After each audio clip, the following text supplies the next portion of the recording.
Hello नमस्कार प्यारे विद्यार्थियों।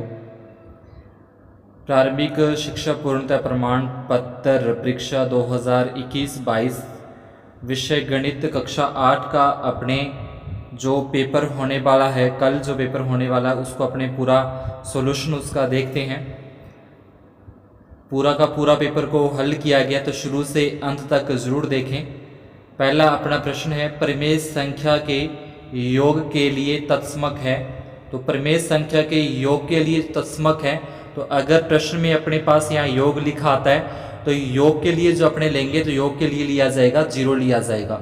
और अगर यहाँ पे लिखा आता है गुणात्मक लिखा आता है, योज्य की जगह पे क्या लिखा आता है गुणात्मक लिखा आता है, तो उस कंडीशन के अंदर अपने को ये बाय नंबर टिक करना है। दूसरा अपना जो प्रश्न है, दूसरे प्रश्न के अंदर आप देखोगे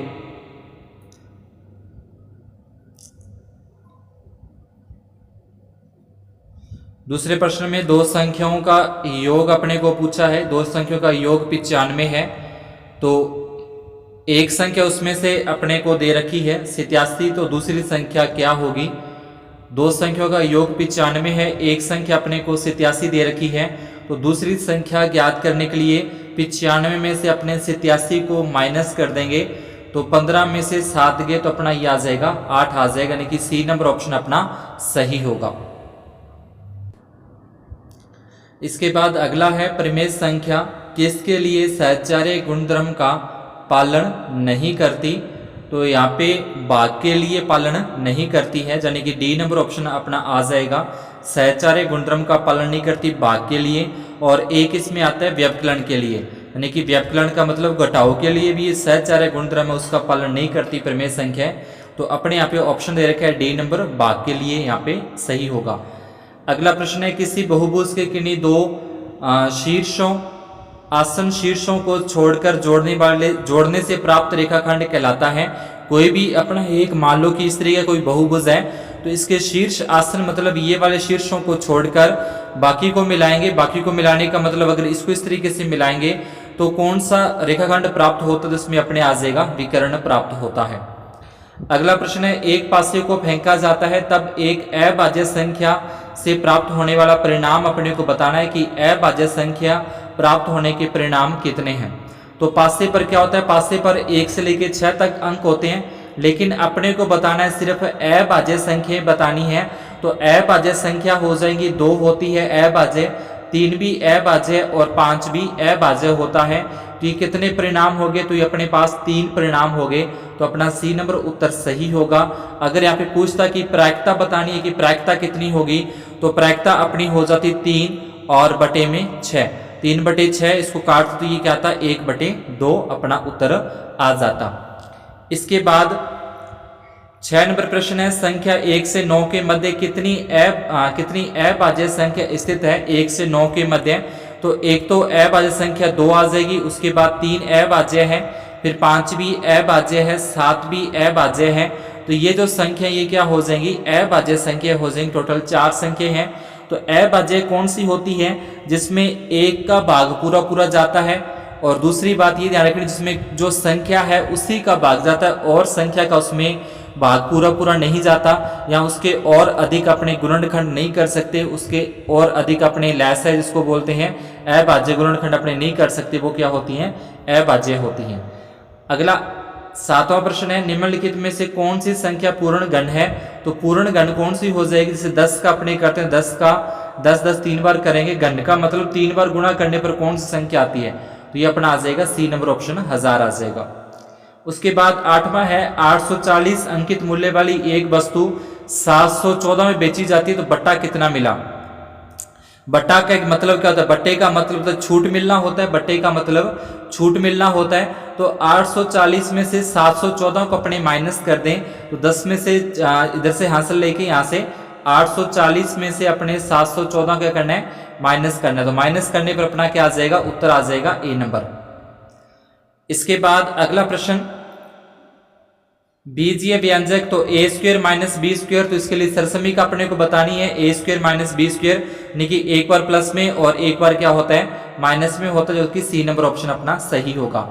10वें के अंदर इसका मान बताना है, तो जब बीच में गुणा का निशान लगा हो और आधार एक जैसे होते हैं, बीच में गुणा का निशान हो और आधार एक जैसे होते हैं, तो उनकी जो घातें होती हैं वो जुड़ जाती हैं। जोड़ने पर ये घात आ जाएगी 10 आ जाएगी।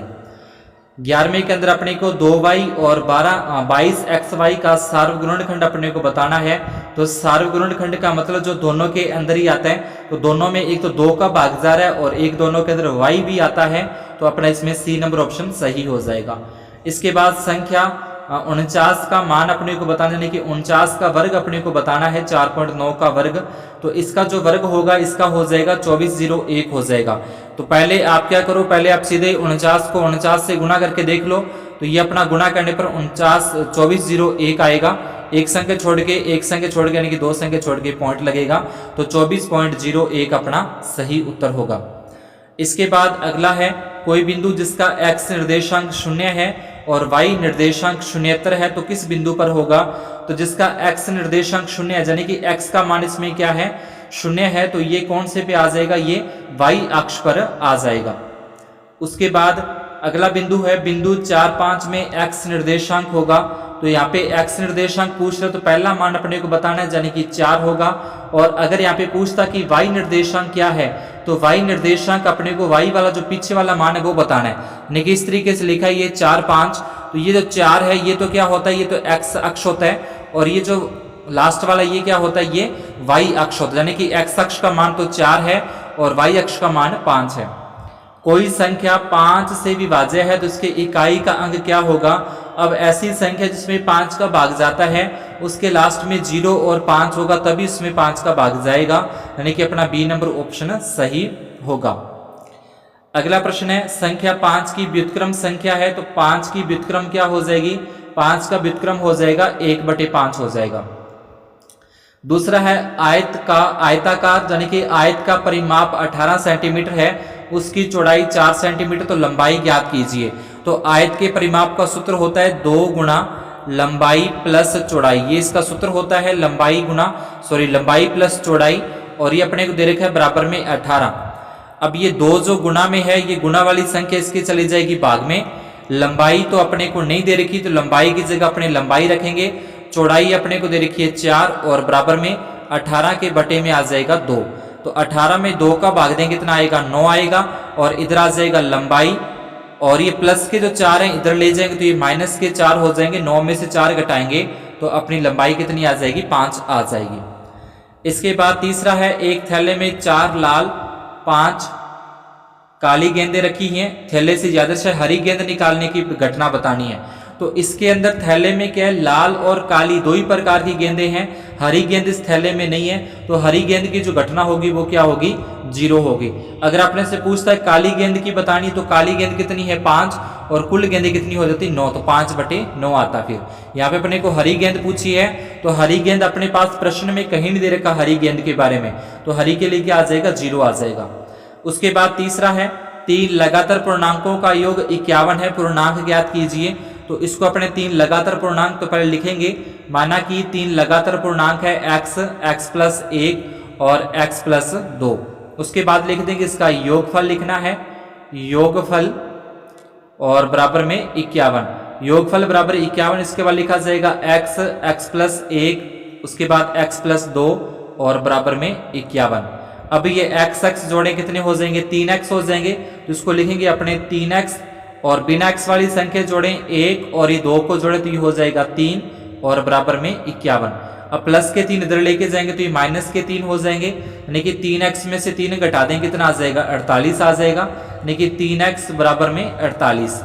अब x का मान निकालना है, तो 48 के बटे में चला जाएगा 3, तो 48 में 3 का भाग देंगे कितना आ जाएगा, 16। तो 3 पूर्णांक क्या आ जाएंगे, 16 आ जाएगा, 17 आ जाएगा और 18। तो ये अपना क्या आ जाएगा, उत्तर आ जाएगा। तो ये पूरा का पूरा अपने को सॉल्व करना है, 2 नंबर का प्रश्न है, पूरा हल करना है इस तरीके से। इसके बाद है, एक समबाहुभुज की भुजाओं की संख्या ज्ञात कीजिए जिसके प्रत्येक बाह्य कोण का माप 45 डिग्री है। तो इसके लिए अपने बताएंगे भुजाओं की संख्या ऐसे लिखेंगे, भुजाओं की संख्या बराबर 360 डिग्री और बटे में प्रत्येक बाह्य कोण, 360 डिग्री बटे में प्रत्येक बाह्य कोण, तो 360 डिग्री और बटे में आ जाएगा 45। 360 में 45 का भाग देंगे तो उत्तर आ जाएगा 8। तो भुजाओं की संख्या नीचे लिख देना है, अतः भुजाओं की संख्या बराबर 8 है। इसके बाद अगला है एक समान चतुर्भुज है, निम्न कथन को परिभाषा द्वारा पूर्ण कीजिए। तो AD जो है, तो AD यहाँ पे देखना है, AD जो भुजा है तो AD भुजा क्या हो जाएगी, BC की क्या हो जाएगी, बराबर हो जाएगी। ठीक है, तो इसमें अपने को लिखना क्या है, ये लिखना है पहले में कि हम जानते हैं कि समांतर चतुर्भुज के सम्मुख भुजाओं की माप बराबर होती है, तो इसलिए क्या आ जाएगा, जो AD है तो AD के बराबर क्या आ जाएगा, यहाँ पे BC आ जाएगा। और दूसरे में अपने कोण A और कोण D दोनों का प्लस, यानी कि A और D ये जो दोनों प्लस हैं ये किसके बराबर होंगे, तो ये अपने लिख देंगे कोण DCB और प्लस में लिख देंगे कोण CB और A। तो ये इसके बराबर में यहाँ पे अपने को लिख देना है, यानी कि इन दोनों कोणों का योग इन दोनों कोणों के योग के बराबर होगा। इसके बाद अगला प्रश्न है, यदि आपके पास 3 हरे त्रिस्खंड, एक नीला त्रिस्खंड और एक लाल त्रिस्खंड वाला एक घूमने वाला पहिया है तो हरा त्रिस्खंड प्राप्त करने की प्रायिकता। तो पहले तो अपने को लिखना है कि सभी का अलग अलग संख्या लिख लेंगे। हरे त्रिस्खंड कितने हैं, हरे त्रिस्खंड ऐसे लिख लेंगे सभी को अलग अलग, उसका लिख लेंगे नीले त्रिस्खंड लिख लेंगे, उसके बाद लाल त्रिस्खंड लिख लेंगे, इसके बाद लिखना है कुल त्रिस्खंड, उसके बाद क्या लिखना है, कुल त्रिस्खंड। कुल त्रिस्खंड कितने हो गए अपने पास, 5 हो गए। अब किसकी प्रायिकता बतानी है, अब अपने को बतानी है हरा त्रिस्खंड प्राप्त करने की प्रायिकता। तो नीचे लिखना है हरा त्रिस्खंड प्राप्त करने की प्रायिकता, ऐसे पूरा लिख दोगे, हरा त्रिस्खंड प्राप्त करने की प्रायिकता बराबर में सूत्र लगा दोगे, संभव परिणाम और बटे में कुल परिणाम। अब हरा का पूछा तो हरे त्रिस्खंड अपने पास कितने, 3 है और बटे में कुल त्रिस्खंड कितने, 5। तो अपना उत्तर क्या आ जाएगा, 3/5 सही उत्तर होगा। 7वां प्रश्न है, निम्न संख्या का वर्ग ज्ञात कीजिए। जब वर्ग ज्ञात करने की बात आती तो उसी संख्या को उसी संख्या से गुणा कर देंगे तो अपना वर्ग आ जाएगा, यानी कि 86 को 86 से गुणा कर देना तो इसका वर्ग आ जाएगा, 93 को 93 से गुणा कर देना इसका वर्ग आ जाएगा। इसके बाद है, वह छोटी संख्या ज्ञात कीजिए जिससे 243 को गुणा करने पर पूर्ण घन प्राप्त हो जाए। तो 243 को किस संख्या से गुणा करने पर पूर्ण घन की बात कर रहे हैं, पूर्ण घन प्राप्त हो जाने की 3 संख्याओं के जोड़े बनाने वाला। तो यहाँ पे लिखें 243 के अपने करें गुणनखंड। तो पहले किससे जाएगा, पहले ये जाएगा 3 से, 3 8 है 24, 3 एकम 3, फिर 3 से जाएगा 87 3 81, फिर 3 से जाएगा 9 3 27, फिर 3 से जाएगा 3 एकम 3 और लास्ट में फिर 3 से जाएगा। ठीक है, तो यहाँ पे 3 संख्या के जोड़े नहीं बनेंगे, एक यहाँ पे जोड़ा क्या रह जाएगा, कम रह जाएगा, गलती तो नहीं हो गया, 87 8 3 24, 3 एकम 3, 87 3 81, 9 3 27, 3 3 9, यहाँ पे एक ही आ जाएगा। सही, एक संख्या क्या हो रहा है कि एक जो अपने इसको अभाज्य गुणनखंड लिखेंगे बाद में, 243 के अभाज्य गुणनखंड आ जाएंगे 3 गुणा 3 गुणा 3 और फिर गुणा में 3 गुणा 3। तो यहाँ पे क्या रहा है, इसका जोड़ा तो पूरा बन रहा है, इसका जोड़ा एक पूरा नहीं बन रहा, तो इसको लिखेंगे 243 को पूर्ण घन बनाने के लिए 3 से गुणा करना होगा। ठीक है, 3 से गुणा करने पर पूर्ण घन प्राप्त हो जाएगा। इसके बाद 9वां प्रश्न है, यदि चमेली के पास अपने धन का 75% खर्च करने के बाद 600 रुपये बचे तो ज्ञात कीजिए उसके पास शुरू में कितने रुपए थे। तो इसमें अपने शुरू में रुपए बताने उसके पास कितने थे। तो सबसे पहले लिखेंगे माना कि चमेली के पास धन, ऐसे लिख लेंगे माना कि चमेली के पास धन बराबर 100 रुपये। उसके बाद लिखना है खर्च किए, उसके बाद लिखना है खर्च किए बराबर 75 रुपये। इसके बाद लिखना है शेष बचे रुपए, शेष बचे रुपये बराबर 100 माइनस 75 और बराबर में 25 रुपये। ठीक है, 100 माइनस 75 माइनस 25 अच्छे तरीके से लिखना है, साफ साफ फिर ही पूरे नंबर मिलते हैं अपने को। शेष 100 माइनस 75 बराबर 25 रुपये। उसके बाद यहाँ पे लाइन लिखी जाएगी जब 25 रुपये शेष रहे तो कुल धन, जब 25 रुपये शेष रहे तो कुल धन बराबर 100 रुपये। ठीक है, और उसके बाद लिखना है जब 600 रुपये शेष रहे। इसके बाद लाइन लिखनी है जब 600 रुपये शेष रहे तो कुल धन, शेष रहे तो कुल धन। तो कुल धन इसमें क्या लिखा जाएगा, इसके बाद इसको आप चाहो तो नोट कर लेना वीडियो को पॉज करके। जब 600 रुपये शेष रहे तो कुल धन अपने कैसे निकाल दें, कुल धन यहाँ पे मैं कर रहा हूँ इस बॉक्स के अंदर, तो कुल धन इसके बाद लिखा जाएगा 100 बटे में, यानी कि 100 रुपये अपने माना, उसके पास 25 रुपये शेष रहे थे, अब वो कह रहा है कि 600 रुपये शेष रहे, तो 25 के पाड़े से काट दें, 25 एकम 25, 25 चौका 100 होते हैं, सॉरी 100 नहीं, 25 चौका ये वाले 100 होते हैं, ये नहीं आएगा, 25 एकम ये 600 नहीं काटना, ये 100 काटना है अपने को, ठीक है, दोबारा काटते हैं इसको, ये अपने लिखा जाएगा 100 बटे में 25 और गुणा में 600, 25 एकम 25, 25 चौका 100, 600 को 4 से गुणा कर देंगे तो अपना कितना आ जाएगा, 2400 रुपये आ जाएगा। नीचे लिख देंगे अतः चमेली के पास शुरू में 2400 रुपये थे।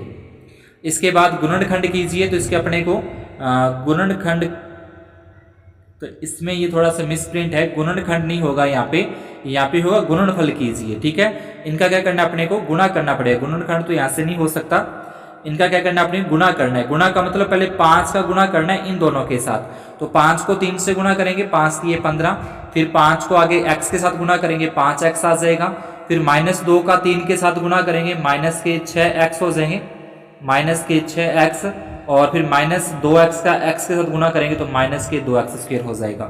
तो यहाँ से अपने बनेंगे 15 -x और -2x², ये 6x में से ये 5x घट जाएगा तो -x बचता है, तो ये अपना आ जाएगा गुणनफल। इसके बाद 11वां प्रश्न है, निम्न संख्याओं को मानक रूप में व्यक्त करना है। तो मानक रूप में व्यक्त करने के लिए अपने क्या करना है, मानक रूप है जो, तो इसमें पहले सवाल में देखिए पॉइंट के बाद कितनी संख्याएं आ रही हैं, पॉइंट के बाद अपने पास 1 2 3 4 5 6, पॉइंट के बाद 6 संख्या आ रही हैं, तो उसको लिखा जाएगा 35 गुणा 10 की घात -6, ठीक है। पॉइंट के बाद आ रही है तो घात क्या लगानी है, माइनस में लगानी, तो अपना आ जाएगा पहले का, ठीक है, 1 नंबर पॉइंट का। और दूसरा जो है, तो दूसरे पॉइंट को अपने लिखना है 405 लिख लेना, 405 गुणा 10 की घात, अब कितनी जीरो में है 4, तो यहाँ पे 4 जीरो में लगा देंगे। अपने इसको आगे ये भी लिख सकते हैं 40.5 गुणा 10 की घात 5, ठीक है, इस तरीके से भी अपने इसको लिखा जा सकता है। तो दोनों में से कोई भी रूप लिख सकते हो, पॉइंट नंबर 2 के अंदर सही होगा आपका। इसके बाद 12वां प्रश्न है, निम्न बिंदु कौन से चतुर्थांश में स्थित होंगे।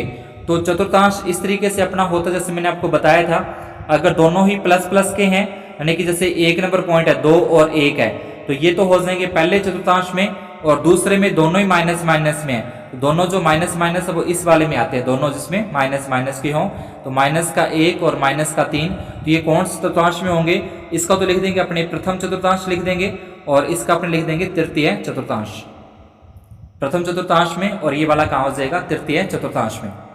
इसके बाद है 13वां, यदि 24x3 का एक गुणज है, यहाँ x एक अंक है, तो x का मान ज्ञात करना है।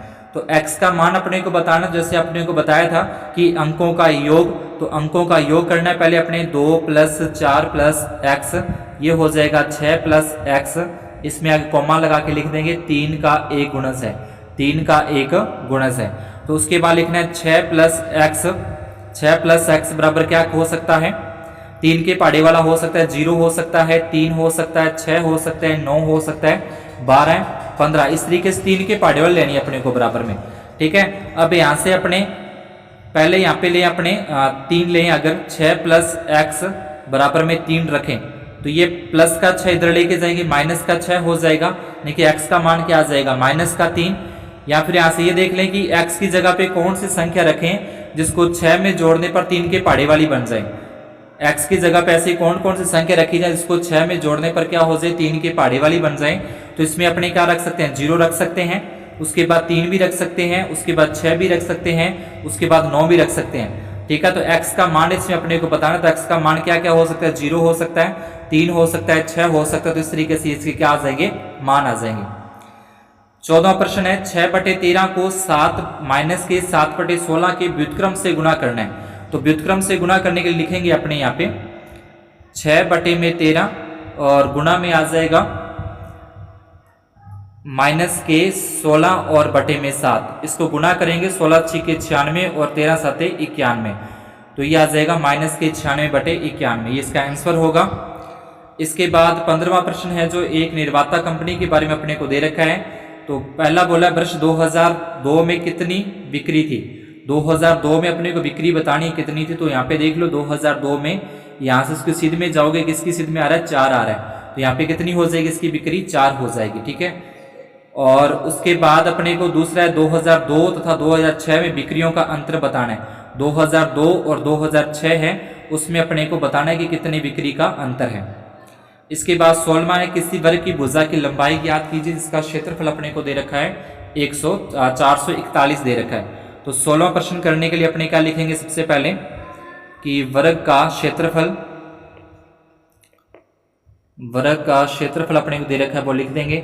उसके बाद इसका सूत्र होता है भुजा की घात 2 होती है, बराबर में 441 लिखना है। भुजा के ऊपर से घात 2 हटा देंगे, स्क्वायर हटा देंगे, 441 के ऊपर वर्गमूल का निशान आएगा और इसका वर्गमूल कितना होता है 21 होता है, यानी कि भुजा कितनी आ जाएगी इसकी 21 मीटर अपने लिख देंगे। इसके बाद 17वां नंबर प्रश्न है होप के अंदर अपने को XYZ कोणों की माप बतानी है। तो यहाँ पे पहले लिखना है अपने को एकांतर कोण बराबर होते हैं, एकांतर कोण बराबर होते हैं, तो यहाँ से लिखा जाएगा y बराबर 40 डिग्री। उसके बाद लिखना है रैखिक युग्म बराबर 180 डिग्री। तो रैखिक युग्म कौन से हो जाएंगे, ये 70 हो गया, इसके अंदर वाला अपने आप पे लिख लेंगे a, तो ये हो जाएगा a प्लस 70 डिग्री बराबर में 180, प्लस का 70 इधर लेके आएंगे तो ये माइनस का 70 हो जाएगा, तो घटा देंगे तो a का मान आ जाएगा 110 डिग्री। यानी कि y का मान अपने को पता है 40 डिग्री है, ये a का मान अपने को पता है कि 110 डिग्री है, तो ये त्रिभुज के तीनों कोणों का योग लगा के वहां से अपने जोड़ के 110 और 40 जोड़ेंगे 150, तो z का मान 180 में से 150 घटा देंगे तो 30 डिग्री अपना z का मान आ जाएगा। इसके बाद अगला है 18वें के अंदर अपने को 18वें के अंदर अपने को देना है भाग देना है, विभाजन करना है 18वें के अंदर। तो पहले अपने इसको इस तरीके से लिखेंगे 12xy, और जो 9 है 9 को अपने 3 का वर्ग लिख सकते हैं, और उसके बाद जो 126 है 126 तो यहाँ पे किसी का वर्ग नहीं आएगा, यहाँ पे 126 नहीं, यहाँ पे आना चाहिए 16 आना चाहिए, ठीक है, यहाँ पे 16 आएगा। 16 को अपने लिख देंगे 4y का वर्ग, और आगे जिसका भाग देना है वो जैसे है वैसे लिख देना है। इसके बाद 12xy, ये a square minus b square हो गया, यानी कि एक बार इसको प्लस में और एक बार इसको माइनस में, और इसके बाद जिसका भाग देना है वो इसके बटे में आ जाएगा 4xy 3x प्लस 4y। ये 3x प्लस 4y से ये कट जाएगा, ये x से ये x कट जाएगा, y से ये y कट जाएगा, 12 में 4 का भाग देंगे 3, और इसके बाद जो बचा हुआ वो आ जाएगा 3x माइनस 4y। ये अपना क्या आ जाएगा, इसका आंसर होगा। इसके बाद अपना 19 नंबर प्रश्न है निम्नलिखित गुणा में a, b और c का मान यहाँ पे ज्ञात करना है। तो अपने यहाँ पे देखें a, b, c किस तरीके से निकालते हैं कि यहाँ पे बोल रहा है कि जो b का मान अपने यहाँ पे रखेंगे वही b का मान यहाँ पे आना चाहिए। यानी कि अगर अपने यहाँ पे 5 रखते हैं, b की जगह मान लो 5 रखते हैं तो यहाँ पे भी 5 आना चाहिए। अगर अपने यहाँ पे 0 रखते हैं तो यहाँ पे भी क्या आना चाहिए, 0 आना चाहिए। तो पहले अपने 5 लेके चलते हैं b की जगह पे, तो b की जगह पे 5 रखा, नीचे भी 5 है, इस तरीके से अपने इसको गुणा करना स्टार्ट करते हैं। 5 को 5 से गुणा करेंगे 25, यहाँ पे अपने पास 2 हासिल आ जाएगी। अब a की जगह पे ऐसी संख्या यहाँ पे रखनी है जिसको 5 से गुणा करें नीचे a ही आ जाए। तो अगर अपने यहाँ पे रखते हैं 2 रखते हैं, मान लो a की जगह पे क्या रखा 2 रखा, तो 5 को 2 से गुणा करें 10, 10 में 2 जोड़े 12 होते हैं, और ये 12।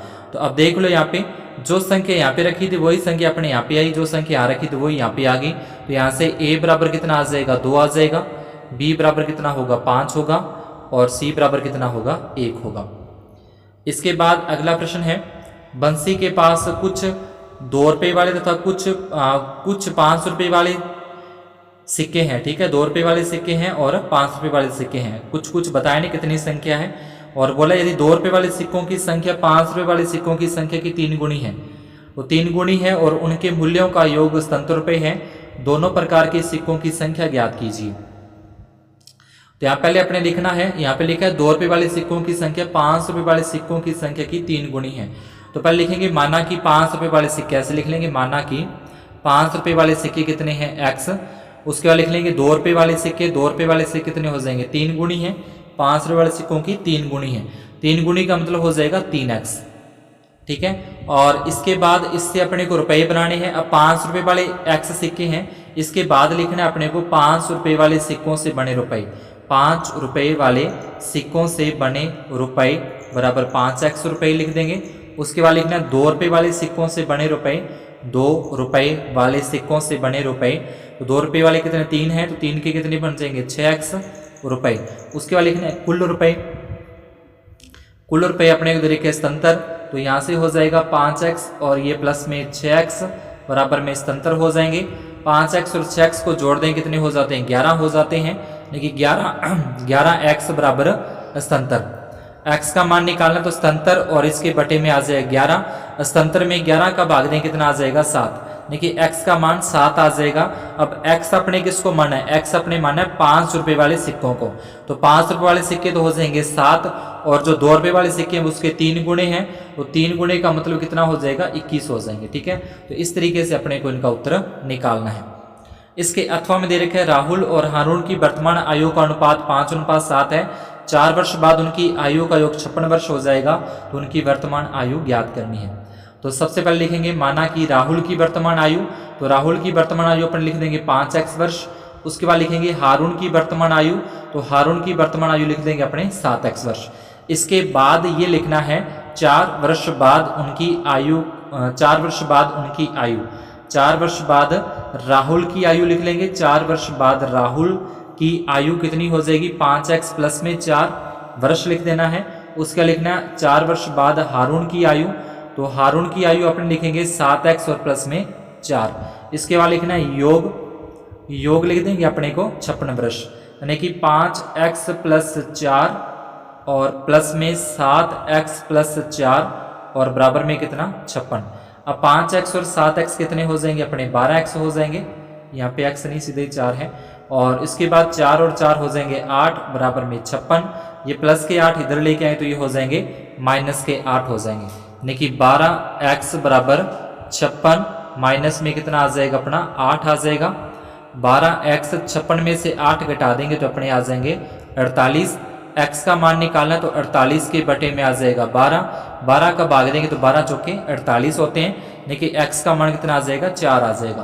तो x का मान यहाँ से अपने देखें तो राहुल की आयु कितनी बन जाएगी, राहुल की 5 चौके 20 बन जाएगी 20 वर्ष, और जो हारून है इसकी आयु कितनी हो जाएगी 7 चौके 28। ये दोनों की वर्तमान आयु अपने अलग अलग निकाल देंगे। इसके बाद 21 में फैक्ट्री के अंदर ये अपने को दे रखा है आंकड़ों से प्राप्त सारणी के लिए एक अपने को आयत चित्र बनाना, ठीक है। सीधा सा आयत चित्र अपने को बना देना है, जो अपने इस तरीके का आयत चित्र होता है, ऐसे वाला जो होता है, ठीक है। ये अपने को आयत चित्र से बनाना है। इसके बाद इसके अथवा में है 1 महीने परिवार की मदों में व्यय और उनकी बचत प्रतिशत में दर्शाता है किस मंद में व्यय सबसे अधिक किया गया। सबसे अधिक खर्चा किस में किया गया, सबसे ज्यादा खर्चा किया गया है भोजन पर। तो अपने इसका आंसर क्या हो जाएगा, यहाँ पे अपन लिख देंगे भोजन पर लिख देंगे। किस मंद का व्यय परिवार की बचत के बराबर है। अब बचत कितनी हो रही है, बचत हो रही है 15% की, और 15% कहाँ पे खर्च हो रहा है, बच्चों की शिक्षा पर। तो इसका उत्तर क्या आ जाएगा, बच्चों की शिक्षा पर। यहाँ पे लिख देना बच्चों की शिक्षा पर अपने को लिख देना है। इसके बाद तीसरा परिवार की मासिक बचत 3000 रुपये है, तो कपड़ों परिवहन भोजन पर हुए मासिक व्यय क्या है, ठीक है। लेकिन मासिक बचत कितने की हो रही है, 3000 की हो रही है। तो इसको अपने कैसे करेंगे, मासिक बचत हो रही है 3000 की, लेकिन अपने पास यहाँ पे कितनी है 15% की हो रही है। तो यहाँ पे अपने लिखना है, पहले तो अपने को लिखेंगे कुल आय, ऐसे लिखना है कुल आय बराबर x रुपये। आगे लिख देना माना की कुल आय बराबर x रुपये, तो x का 15% बराबर में 3000। x गुणा का निशान आ जाएगा 15 बटे में 100 बराबर में 3000। अब ये बटे वाला 100 इसके गुणा में चला जाएगा, यानी कि अपने इसके बाद लिखना है x गुणा 15 बराबर में 3000 तो है, और 2 जीरो में और आ जाएंगी 100 वाली। इसके बाद अपने को x का मान निकालना है। तो ये संख्या जैसे लिख रही कि इसको लिख के उसके बाद उसके बटे में 15 लगाना है। अब 15 का भाग देंगे तो 15 दूना 30, उसके बाद 4 जीरो में बच गई है तो 4 जीरो में अपने 4 जीरो में यहाँ पे आ जाएंगे। तो इकाई, दहाई, सैकड़ा, हजार, 10,000, यानी कि 20,000 रुपये क्या है उनकी टोटल क्या है आय है। कुल आय कितनी हो जाएगी? कुल आय हो जाएगी 20,000 रुपये। ये कुल आय अपने को ध्यान रखनी, कुल आय 20,000 है। अब इन सभी का अपने अलग अलग खर्चा निकाल दें। कपड़े पर कितना हो रहा है, परिवहन पर कितना हो रहा है, जिस इसका पूछेगा भोजन पर कितना हुआ। ध्यान रखना है कुल आय कितनी निकालनी है, 20,000 निकलेगी। कुल माननी है x का 15%, क्योंकि बचत के बारे में बोला अपने को कि बचत 15% है और बचत के बारे में ही प्रश्न में अपने को दिया कि मासिक बचत 3,000 है। तो जिसके बारे में दिया जाएगा, अगर अपने को बोलता है कि भोजन 3,000 है तो फिर अपने यहाँ पे क्या लिखते हैं, x का 25% लिखते। जिसका अपने को दिया जाएगा उसी का लिखना है और वहां से अपने को x का मान निकालना है, वो अपनी क्या आ जाएगी, कुल आय आ जाएगी। अब इन सभी का अपने को अलग अलग निकाल दें। कपड़ों पर निकालें पहले अपने, तो कपड़ों पर कैसे निकले, कपड़े कितने हैं 10% है, तो इसमें लिखा जाएगा कपड़ों पर व्यय। कपड़ों पर व्यय तो इसके लिए लिखा जाएगा 20,000 का 10%। उसके बाद फिर 20,000 गुणा में 10 और बटे में 100, 1 जीरो ये कट जाएगी, 1 जीरो ये कट जाएगी, तो कितना आ जाएगा 2,000। तो कपड़ों पर कितना खर्चा आ रहा है, 2,000 रुपये का। इसी प्रकार से अपने को परिवहन का निकाल देना है, इसी प्रकार भोजन का निकाल देना है। ठीक है, तो सभी का अलग अलग अपने निकाल देंगे, जिसका भी पूछा है उसका। इसके बाद है 22वां, अर्धवार्षिक ब्याज संयोजित होता है 1.5 वर्ष के लिए 10% वार्षिक दर पर उधार लिए गए रुपए 12,000 कर्ज का भुगतान करने के लिए कितनी राशि देनी पड़ेगी। तो यहाँ पे अपने को सबसे पहले ध्यान रखना कि अर्धवार्षिक संयोजन बोला है, तो जब ब्याज अर्धवार्षिक बोलता है तो समय दुगना होता है, दर आधी हो जाती है। तो लिखेंगे सबसे पहले ब्याज का संयोजन अर्धवार्षिक है, सबसे पहले ये लिखना है ब्याज का संयोजन अर्धवार्षिक है तो उसके बाद लिख देंगे समय बराबर 3 वर्ष, क्योंकि 1.5 वर्ष का दुगना 3 वर्ष हो जाएगा। उसके बाद दर है, तो दर कितनी हो जाएगी 5% हो जाएगी। मूलधन अपने को दे रखा है, ठीक है, ये क्या हो जाएगा मूलधन, तो नीचे लिख देंगे मूलधन बराबर 12,000 रुपये। उसके बाद अपने को कितनी राशि का मतलब क्या निकालना है, मिश्रधन निकालना है। तो मिश्रधन का सूत्र अगर आपको को याद है, मूलधन गुना 1 प्लस दर बटे में 100 और ऊपर क्या आ जाएगा समय। इसमें अपने मूलधन आ जाएगा 12,000, दर आ जाएगी 5 बटे में 10 और समय आ जाएगा 3।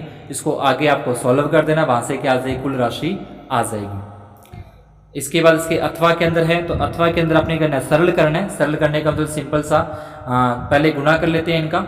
कैसे लिखना है इसको, पहले a को 2a से गुना करें 2a² हो जाएगा। उसके बाद a को 3b से करें तो ये हो जाएगा 3ab। इसके बाद a को c से गुना करें तो ये हो जाएगा ac। इसके बाद फिर b से गुना करना है तो 2ab आ जाएगा। उसके बाद फिर आगे करेंगे 3b² हो जाएगा। उसके बाद आगे करेंगे तो bc हो जाएगा, ये तो गुणा करने पर आ गया। उसके बाद फिर माइनस का निशान लगा के 2 का c के साथ करना है, 2ac आ जाएगा। माइनस को माइनस से गुणा करें तो ये हो जाएगा प्लस और 2ac। तो इस तरीके से उसके बाद अपने देख लो जो कटता है उसको काट के, और जो एक जैसा उसको कट जाएगा या घटा के इसको आगे सॉल्व करके अपने को निकाल देना है। अगला प्रश्न है 23 नंबर, वर्षों में एक गांव में पुरुषों व स्त्रियों की संख्याओं का रेखिक आलेख खींचना है। तो पुरुषों की संख्या और स्त्रियों की संख्या का डबल आरेख आएगा, अपने इस तरीके से बना लेना है। तो यहाँ पे अपने लिख देंगे जैसे 2003 लिख दिया, आगे फिर जगह छोड़ के 2004, फिर आगे अपना आ जाएगा 2005, इसी प्रकार से आगे। और इसके बाद जो पुरुष है, पुरुष अपने यहाँ पे संख्या यहाँ पे लिख देंगे, जैसे यहाँ पे लिख दिया अपने 6 आ गया, यहाँ पे 12 आ गया, ठीक है, यहाँ पे अपने 18 आ गया। जहाँ 6, 12, 18 ना लिख के आप क्या लिख सकते हो यहाँ पे कोई और संख्या, छोटी संख्या भी आप ले सकते हो, जैसे 4, 8, 12, 16, ठीक है। तो यहाँ पे अपने ये ना लेके एक बार 4 का अंतर लेके चलते हैं, 4, 8, 12, 16, इसी प्रकार से ऊपर 20। अब पहले देखो, पहले पुरुषों की संख्या कितनी है, 12 है पुरुषों की संख्या, तो 12 पहले पुरुषों की संख्या सारी लगा लेते हैं। 12 यहाँ पे आ जाएगा, फिर 12.50 है, यानी कि 12 से थोड़ी सी ऊपर आ जाएगी 2004 की सीध में, 12 पॉइंट जो अपने ग्राफ होगा उसकी सीध में। फिर 2005 में कितनी है, 13 है, 2005 में अपने पूरे क्या कर देंगे 13 की सीध में, ठीक है। तो अपने इसमें जो पैमाना है वो थोड़ा सा सही कर लें, यहाँ पे आ जाएगा 2003, 2004, 2005। यहाँ पे अपने अंतर लगते हैं, 10 से शुरू कर लेते हैं, ठीक है। 10, 11, 12, 13, 14 और 15, बस एक एक अंतर लेके लिख लेते हैं। पहले अपने 2003 में 12 पे लगाना है, फिर 2004 में 12.5 यानी कि 12 और 13 के बीच में, फिर 2005 में 13 पे लगाना यानी कि 13 की सीध में आ जाएगा अपना। तो इस तरीके से अपने करना क्या है, इसको तो एक लाइन से दिखा देंगे, एक गहरी लाइन से, ऐसे पूरी गहरी लाइन से दिखाना है। और दूसरा है स्त्रियों की संख्या, इसमें लिखा है 11.3, तो 11 से थोड़ा सा ऊपर 2003 में यानी किसी की सीध में ऐसे, और 11.9 यानी कि 12 से थोड़ा सा नीचे। अब इसको अपने डॉट डॉट वाली लाइन से दिखाएंगे, ऐसे डॉट डॉट लगाते हुए ऐसे, ठीक है। तो ये अपना उदाहरण दे रखा है, उदाहरण में से आप देख लेना, भाषा से समझ में आ जाएगा। ये दोहरा आरेख आएगा, एक पूरी गहरी लाइन के साथ और एक डॉट डॉट वाली लाइन के साथ। इसके बाद इसके अथवा के अंदर अपने को दे रखा है ब्याज वाला दे रखा है, बंद के मध्य आलेख खींचना है। तो ब्याज वाला भी सिंपल है, ये भी आप कर सकते हो इस तरीके से। यहाँ पे आ जाएगा 1 वर्ष, आ जाएगा 2 वर्ष, 3 वर्ष, 4 वर्ष, 5 वर्ष, और यहाँ पे अपने ले लेंगे जैसे 20 लिख लिया, यहाँ पे 40, फिर 60, उसके बाद 80, उसके बाद 100 आ जाएगा, उसके बाद 120, ऐसे ऊपर चलते जाएंगे। तो 1 वर्ष में 60, तो यहाँ पे 1 की सीध में 60 आ जाएगा, 2 वर्ष में 120 आ जाएगा ऐसे, उसके बाद उसके ऊपर। तो इस तरीके से एक लाइन अपने ये बन जाएगी। तो ये क्या आ जाएगा, ब्याज और साधारण ब्याज और समय के बीच क्या आ जाएगा, एक ग्राफ आ जाएगा। तो ये था अपना पूरा का पूरा एक मॉडल पेपर। इस तरीके का पेपर अपनी बार जो वार्षिक परीक्षा होने जा रही है 17 अप्रैल यानी कि संडे को, तो उसके अंदर अपने को देखने को मिलेगा। इसे ज़्यादा से ज़्यादा आगे शेयर करें। जो चैनल पर नए हैं वो चैनल को सब्सक्राइब कर दें, वीडियो को लाइक करें। धन्यवाद, शुभ दिन।